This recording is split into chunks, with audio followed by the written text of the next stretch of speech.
we're going to talk about cultivating peace, and we're going to talk about, we're going to do some child meditations. So I'd like for you to run and grab pen and paper at least. If you have your art supplies handy, this is a great time. What I'll probably do is just read through the meditations that I do, and then have you note them for later. So that way you can do them. And there's some that I've got written in other places, but then there's also some different ones that I have been doing lately at some local conferences.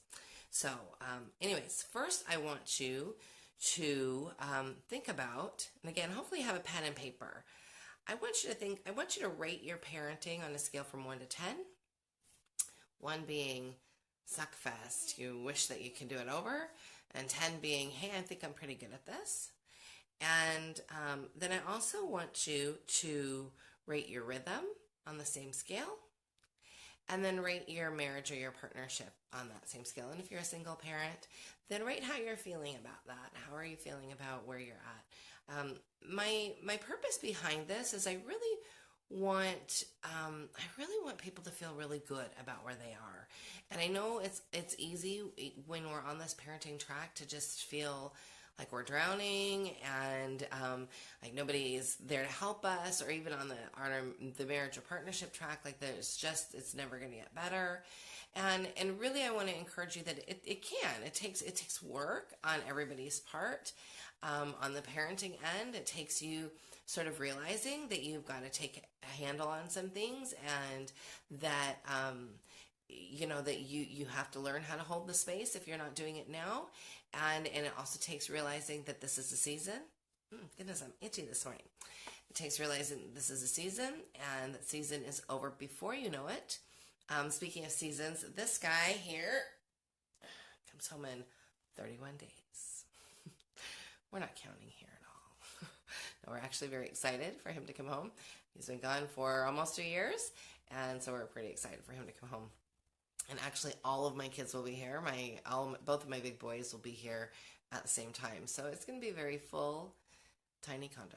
So anyways, but I want you to think about your parenting, and I don't want you to be down on yourself because, oh no, I'm only rating it a 3. No, so I want you to step back then and go, is it a 3 because of how things are going right now? Is it a 3 because we've got a lot of stress in our lives and I don't feel like I'm the person that I want to be?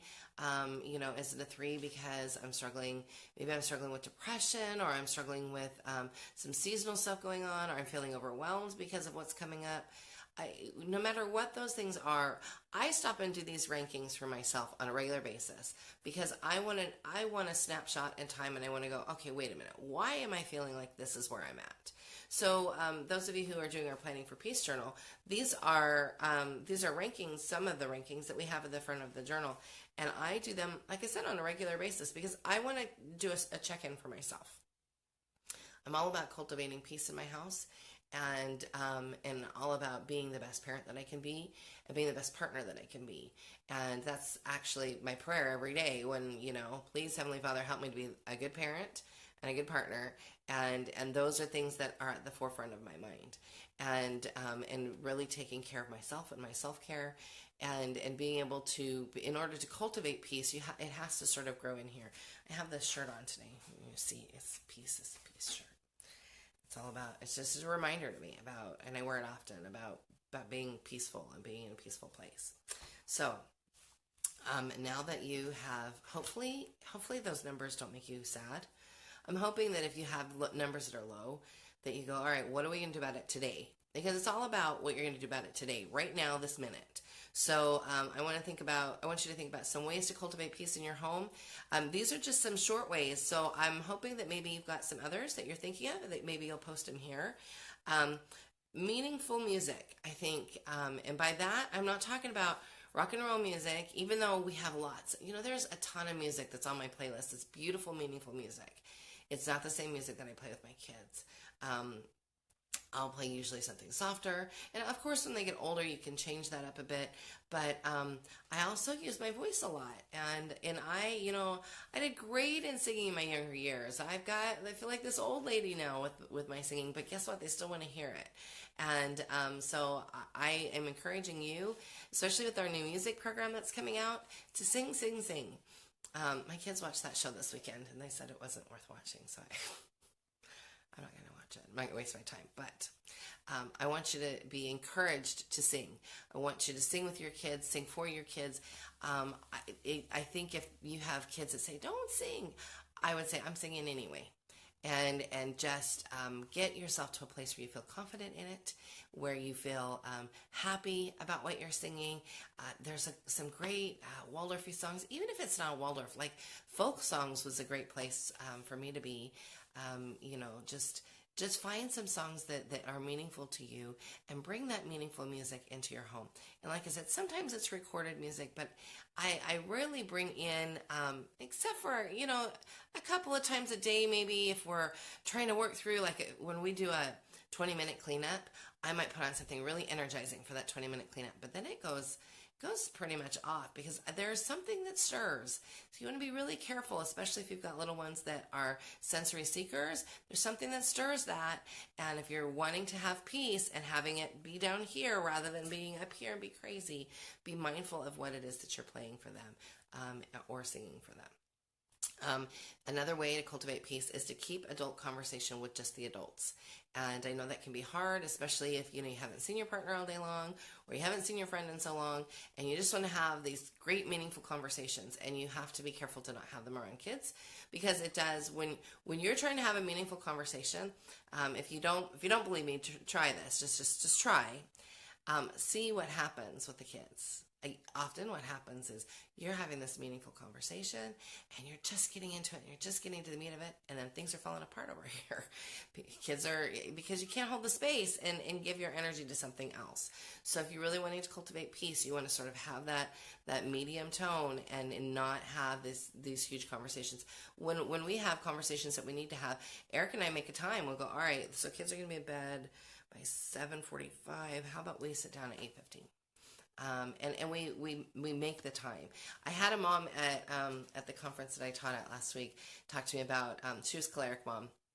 And she was asking me, her husband is phlegmatic, and she was super frustrated because phlegmatics don't change gears very easily.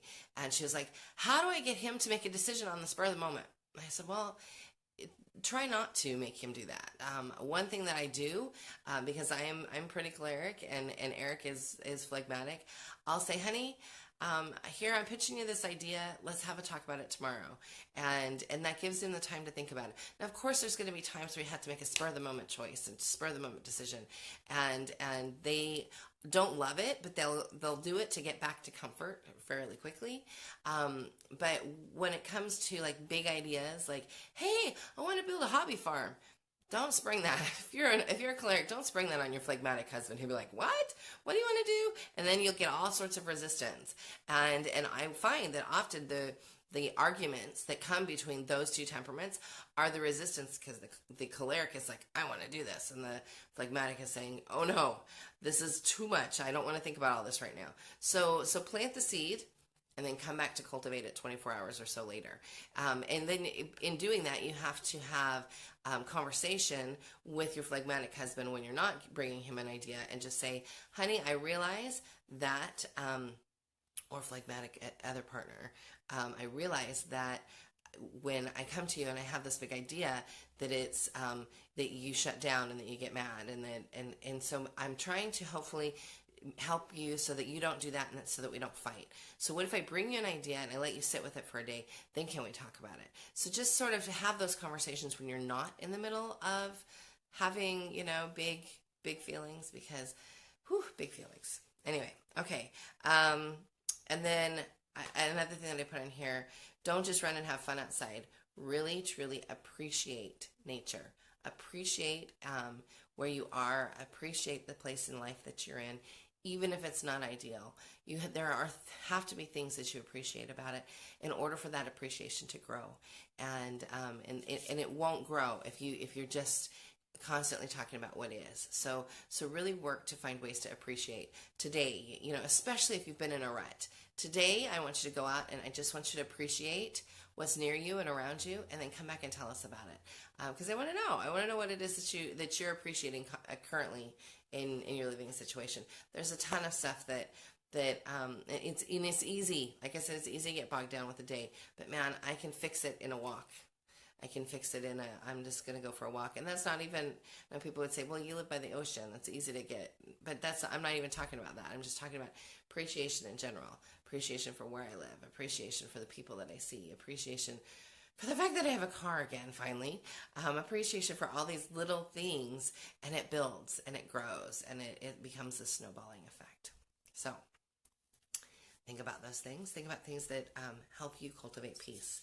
And now we're going to go on to the guided meditation. So get a pen and paper and let's write them down. The first word, and I want you, when I work these meditations for myself, I would not do them all at once.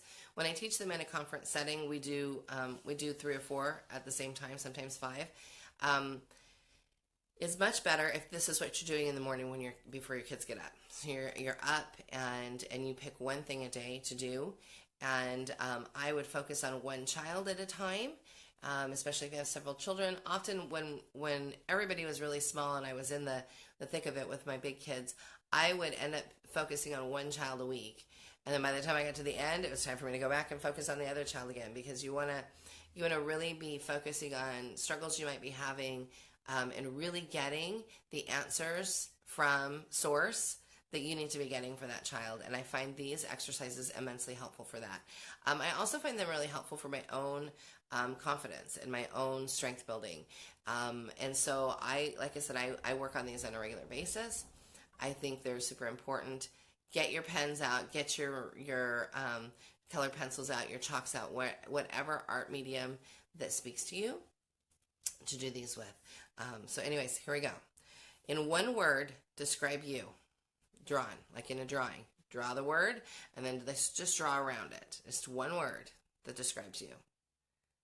And this changes over time, but just pick one word that describes you. And not your child, but you. Okay? And then the second one is draw yourself as a sea creature. And you can substitute in there. Sometimes I'll say draw yourself as an animal, draw yourself as a plant. I'll change those up. And the reason why we're doing these is sort of getting a different perspective of like what sea creature, are you a shark right now? Or,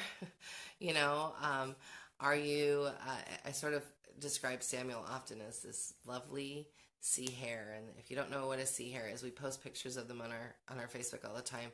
That we have them down at the tide pools, and they're just plodding along, sea slugs. They're just slow, and they just eat, and they take a while, and they just eat again, and they're beautiful. So that's when I draw Samuel often lately. That's usually him. He's my little slowpoke, but man, he's beautiful and an amazing person. Okay, so then I want you to draw yourself the way Source or God sees you. And then I want you to draw your child as sea life, animal life, plant life. And then your child as God sees them, or as Source sees them. So that's separate. Those are separate drawings, and I would not do them all at once. I would ponder each one and take the time for each one, to draw each one, and really just sort of sit with those ideas and see what comes up. I find it very helpful to, you meditate on it, you draw about it, and then come back to it and think about it. And I always write, the date, what was going on with the child, why I felt like this was the child that I needed to do the meditation on. These are also really helpful for when you're working with people that you're struggling with. So I sort of joke that I have done this exercise for my ex-husband a lot because it always helps me to think about him in a different way when he's making me really frustrated. And then it helps me to see him the way God sees him or the way Source sees him, because I can put my own glasses on and see him in my angry way. Or, when I'm working with a child, see them in my frustrated way. but I really want to see them the way I want to get better at seeing them the way Source sees them, and that takes some time. That takes some, and it's a very humbling exercise. And often when I do this in conference settings, there's tears, and often when I'm doing it for myself, there's tears, and it's okay. It's okay to be emotional about this because we are talking about your relationship with your child here. And sort of how you are navigating that and how you're helping them navigate the world. So it's okay that you have big feelings about it. Let's see. And then the last piece here, and I think this is another fairly big one. If you could give up one bag of poo, what would it be? And if you don't know what the bag of poo is, go back and listen to some of our other work. But if you could give up one thing that's weighing on you in that bag, what would it be? And then who would you be without that bag? Who would you be without that piece, that piece that's weighing you down so much? How much fun could you have? How much enjoyment could you get from your partner and your children if you could just let that one piece go? So those are my assignments for today. I'd like it if you shared, if you feel comfortable sharing, please drop me a PM and just let me know. If you want to share here, feel free. If you don't feel comfortable sharing here, but you do want to share with me, then like I said, just drop me a PM and show me, or talk to me. And if you're really struggling with your parenting or your schooling, I'd like to just leave you with that. That's short this week, but I feel like these are meaningful exercises. And again, please share with me if you're comfortable. So I hope you have a wonderful week, and we will see you again next week.